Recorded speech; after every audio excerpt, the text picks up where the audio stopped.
Hello guys, कैसे हैं। आशा आप सभी लोग स्वस्थ संपन्न होंगे। ऐसी मंगलमय कामना के साथ में आज मैं एक कहानी लेकर आई हूँ, जो हमारी रियल लाइफ में जो बुजुर्ग लोग हैं, जो बूढ़ी माताएं हैं, उनको समर्पित है।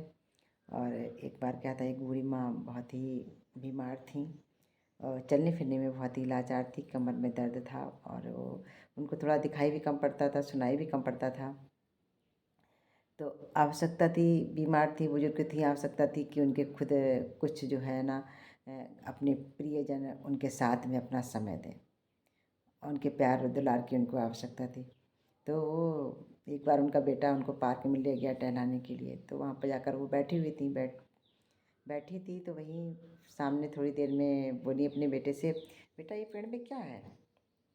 बेटा बोला, माँ ये चिड़िया है। बोले, अच्छा ये चिड़िया है। थोड़ी देर तक वो शांत रही, फिर बोली, बेटा ये पेड़ पर क्या है। बेटा बोला, अभी तो माँ बताया था ना कि ये चिड़िया है। ये चिड़िया है, कोई बात नहीं, शांत रही। तीसरी बार में फिर माँ ने पूछा, पेड़ पे ये क्या है। वैसे बेटा कस के चिल्लाया। चिल्लाने के बाद में बोला कि आपकी समझ में नहीं आया। मैंने अभी आपको बताया था कि ये पेड़ पे चिड़िया है। आपको लगता है दिखाई भी कम पड़ता, सुनाई भी कम पड़ता है। और सुनाई तो उनको पड़ता ही नहीं था, कम सुनाई पड़ता, दिखाई। बहुत ही चिल्लाया। बोले, देखिए अब ऐसा है ना, चुपचाप शांत बैठे रहो, इसके बाद अब पूछना नहीं हमसे, बार बार वही प्रश्न करती हैं आप। ठीक है। इतना सुना कि बेचारी माँ की आंखों से अश्रुधारा बहने लगी। वो बहुत दुखी और व्याकुल मन से बैठ गई। और बैठने के बाद में वो जो थी, थोड़ी देर बाद बोली, बेटा तो मैंने तुझसे 3 बार पूछा। कितनी बार पूछा? 3 बार। तो तीसरी बार में इतना चिल्ला गया जब मुझे इतना अपशब्द बोल दिया।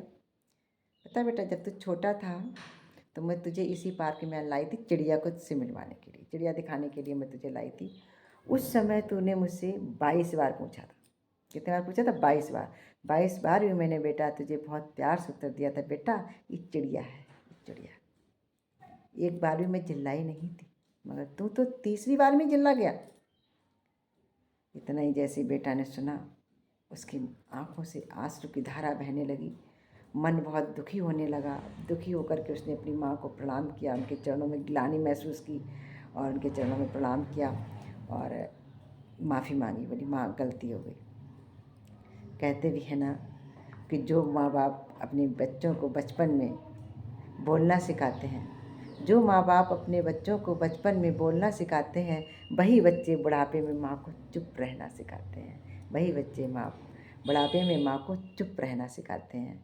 यदि ये कहानी अच्छी लगी तो प्लीज़ शेयर कीजिए अपने बुजुर्गों, माँ को, और जितने भी बूढ़ी माताएँ दादी माँ भी हैं उनको प्यार कीजिए, दुलार कीजिए और उनकी हर प्रश्न का उत्तर बड़े ही प्यार से दीजिए, क्योंकि उन्होंने आपको बहुत ही प्यार दुलार से पाला, हंसना बोलना चलना सिखाया। ऐसी कामना के साथ में यदि अच्छी लगे तो प्लीज़ ये कहानी शेयर कीजिए, लाइक कीजिए, मेरी शशि आर्ट गैलरी सब्सक्राइब कीजिए। ओम शांति।